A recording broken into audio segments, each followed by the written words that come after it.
సాగుతున్నాం. 254 నామాలయ్యాయి. తర్వాత నామం చూడండి. సిద్ధిదాహ తర్వాత నామం.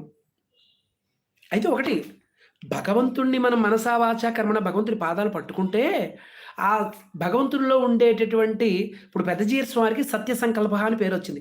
ఎలా వచ్చింది? పెద్దజీయర్ స్వామి అనుకున్న మంచి మంచి పనులన్నీ అయిపోయాయే. ఎందుకంటే వారు భగవంతుడితోటి ఎప్పుడూ అటాచ్‌మెంట్ అయ్యి ఉంటాడు. ఇప్పుడు ఇనుము అయస్కాంతంతో ది బెస్ట్ ఎగ్జాంపుల్. ఇనుము అయస్కాంతంతోటి స్నేహం చేస్తే, అయస్కాంతంగా ఉండే గొప్ప గుణం ఏంటి? ఆకర్షించే గుణం. కదా! అయస్కాంతంలో ఉండే ఆ ధర్మం ఆకర్షించే గుణం ఇనుముకి అయస్కాంతమే ఇస్తుంది. అప్పుడు ఇనుము ఏమవుతుంది? ఇనుము కూడా అయస్కాంతం అయిపోతుంది. చిన్నప్పుడు ఆడుకున్నామే, మనం చక్కగా ఇలా పుస్తకం పెట్టుకొని, ఈ పైనేమో పిన్నిస్ పెట్టుకొని, ఈ పై పిన్నిస్ పెట్టుకొని ఇక్కడ కింద నుంచి ఇలా, ఇలా, ఇలా, ఇలా, ఇలా అంటూ ఉంటే ఇలాగా పిన్నిస్‌ని ఆడించేవాళ్ళమే. పిన్నిస్ ఎందుకు ఆడుతుంది పైన? కిందన నువ్వు అయస్కాంతం. అయస్కాంతం ఏం చేస్తుంది? ఇనుముని ఆకర్షిస్తుంది కదా!